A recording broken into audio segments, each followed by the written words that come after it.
Hi, I'm illustrator John McCoy. This is my 20th daily drawing of 2020.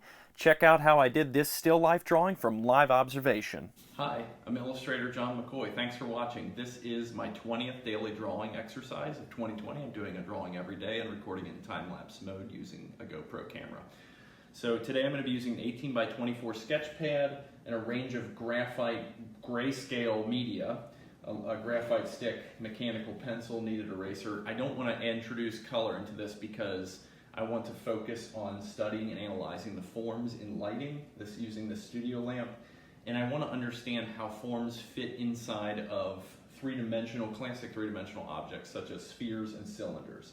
So I put this towel in the cylinder, and the snow globe already has a little rectangular house in it, and it'll help me understand everything in drawing exists in a three-dimensional XYZ axis, meaning it has depth, height, and width.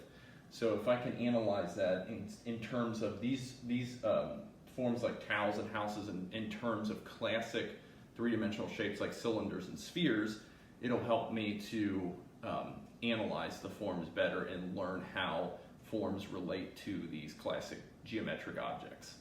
So I'm gonna go ahead and get started here with this still life. Thanks for watching, and be sure to hit that subscribe button. Right away, I'm jumping in with a large graphite stick to block in the major forms. One of the tricks to not going off the page is quickly and lightly laying out the overall shape of all of the forms you intend to draw. And then from that point, I can break it down into its smaller forms, or the forms within forms. So I start by creating a box for myself, then I refine that box to different key height and width areas where it transitions, such as the bottom of the entire snow globe that stand it's sitting on and the bottom of the cylindrical glass jar, how those differ from each other, and then how each form relates to the other.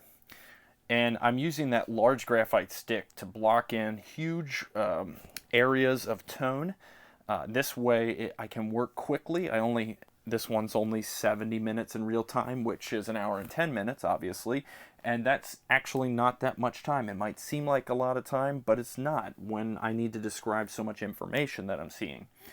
So one thing I'm really working on with these daily drawings, and I feel like I'm really learning in this area, is staying broad and focusing on the overall image and not getting bogged down in little details.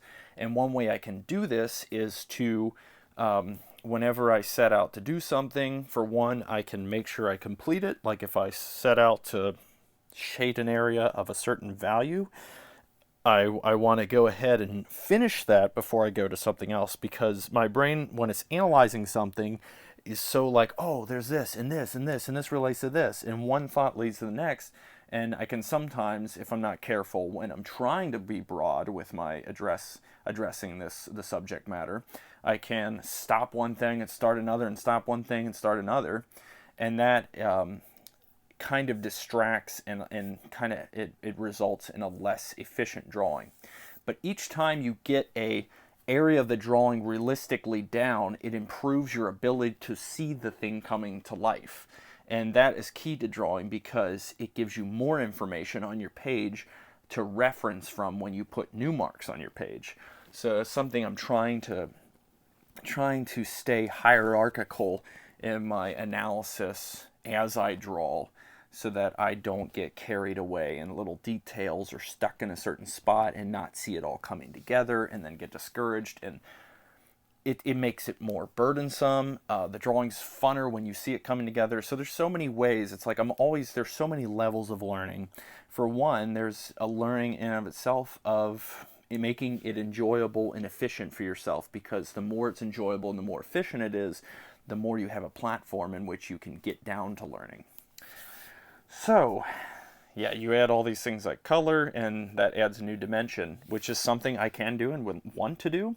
But in this case, I want to focus on the overall values and how I can describe three-dimensional form.